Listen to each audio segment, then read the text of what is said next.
Now, one of the big stories across the country as we move beyond Illinois to a story that has all kinds of national implications was a U.S. Supreme Court ruling on Wednesday. The High Court ruled to place limits on the Voting Rights Act, ruling that Louisiana's congressional map relies too heavily on race.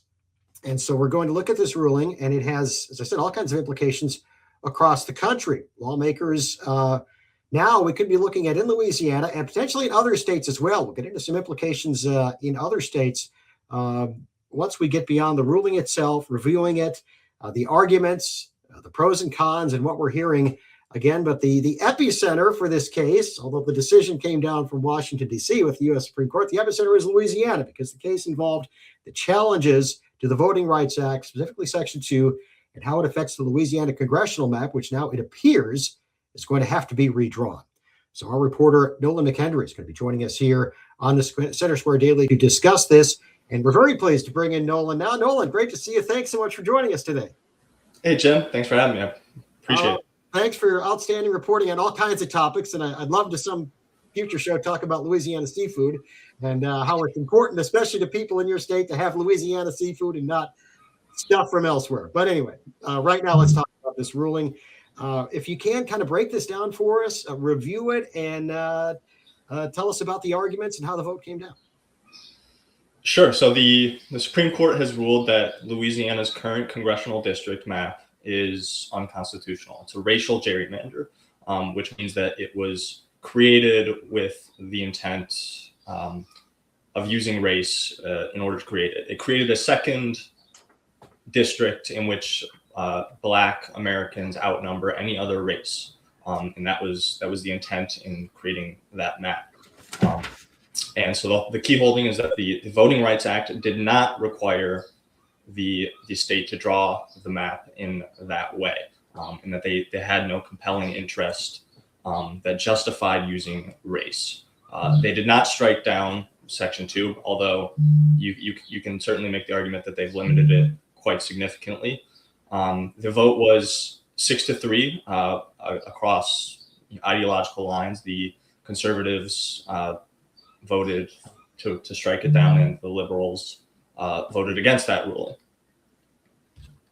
Let's kind of look at this in terms of the background of this case and what brought this on and the history. Louisiana politics. It's going to be fascinating at times. If you can, tell us a little bit about the history and how this case came to be a case in the first place.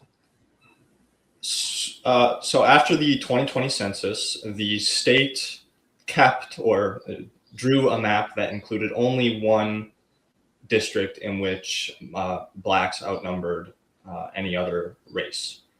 So only one district. And that bothered many people because African Americans constitute about a third of the population in the state. So they sued in order to force the state to draw a map with two majority Black districts, and this map drew a district that stretched from the northwest part of the state near Shreveport all the way down to Baton Rouge, and this map has just been struck down. The court said that the state has to draw a new map now, and the fight is soon to come. Yeah, that map looks kind of like a map of a Central American country. And of course, we here in Illinois also have some oddball maps when it comes to congressional maps. But, and we've had these arguments around the country in terms of redistricting. Some states have moved to redistrict. We're going to talk a little bit later about Florida making a move. What were some of the arguments pro and con? Of course, we've seen partisan reaction, not just in Louisiana, I suspect, where you've seen it, but around the country. But what were some of the arguments, legal and otherwise, regarding this case? So the conservative majority starts from the principle that the Constitution very seldomly allows the government to sort people by race. And only in the rarest of cases can race be used as a factor in drawing a congressional map. They're basically saying that the Voting Rights Act cannot be used to force states into drawing a race-based district unless there's strong evidence that the law truly requires it. And so that they're worried that the Section 2 has sort of started to function like a demand for proportionality, which the statute itself does not necessarily guarantee. The dissent, in Justice Kagan, much like the rest of the Democratic Party, is saying that this has seriously weakened the Voting Rights Act. And her central argument is sort of that the act is designed to focus on effects, not just intent.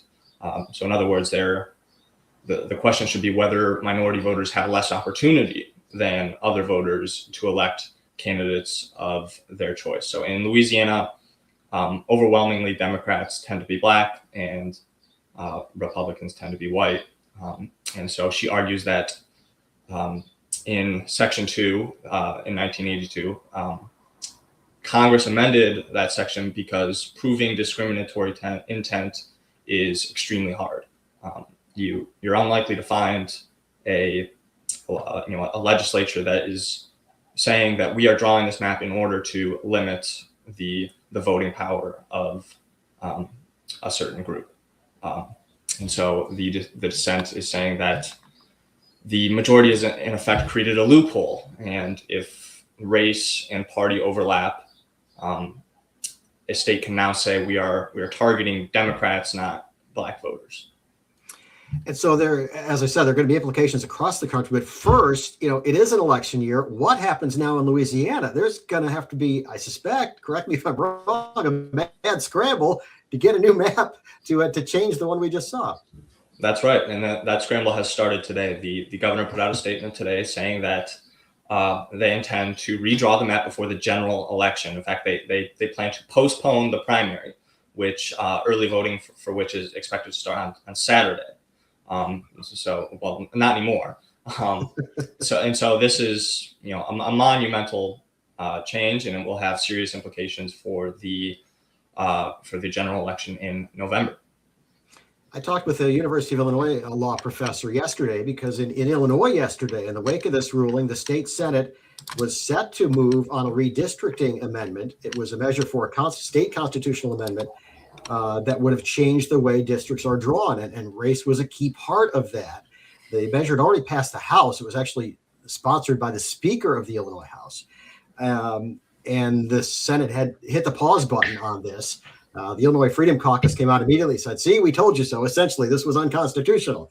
But when I talked with the professor, Jason Mazzoni from the University of Illinois, he's director of the program on constitutional theory, history, and law at the University of Illinois, Urbana-Champaign. And he said the short-term effect of this could be chaos. And I guess you kind of described that in Louisiana. We said now there are going to be states all over the country being an election year looking to redraw maps. And then you're going to have litigation related to that, as voters are in some cases getting ready to go to the polls, or maybe soon going, or in some cases have gone. So your thoughts on those implications, and how is that kind of the sense you get too in Louisiana that this could really create voter confusion? Certainly. I mean, there are some votes that have probably already been cast. So it's unclear what will happen to those votes. Will they just be voided? Presumably so. The question is, I mean, can you, in Louisiana at least, can you have an election that uses a map that is ruled unconstitutional?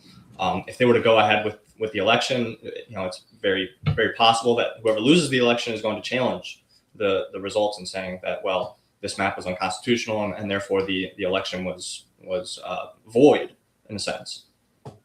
Yeah, so I can imagine there's some lawyers just lining up on both sides of this, because that's essentially what the Professor Mazzoni told me. So there's going to be litigation in this place. Has anyone come out yet to, I guess probably going to wait to see what the state does, right, before you can actually see what kind of cases might come out of this? Yes. Well, so I was told yesterday by at least one lawmaker that they were considering using several quote unquote placeholder bills. These are bills that are already filed in the legislature that they could amend just to get them through committee and out of the House in order to avoid having to convene a special session designated to redistricting. And so that's it seems like that will happen, that they're doing everything they can to redraw these districts before the general election.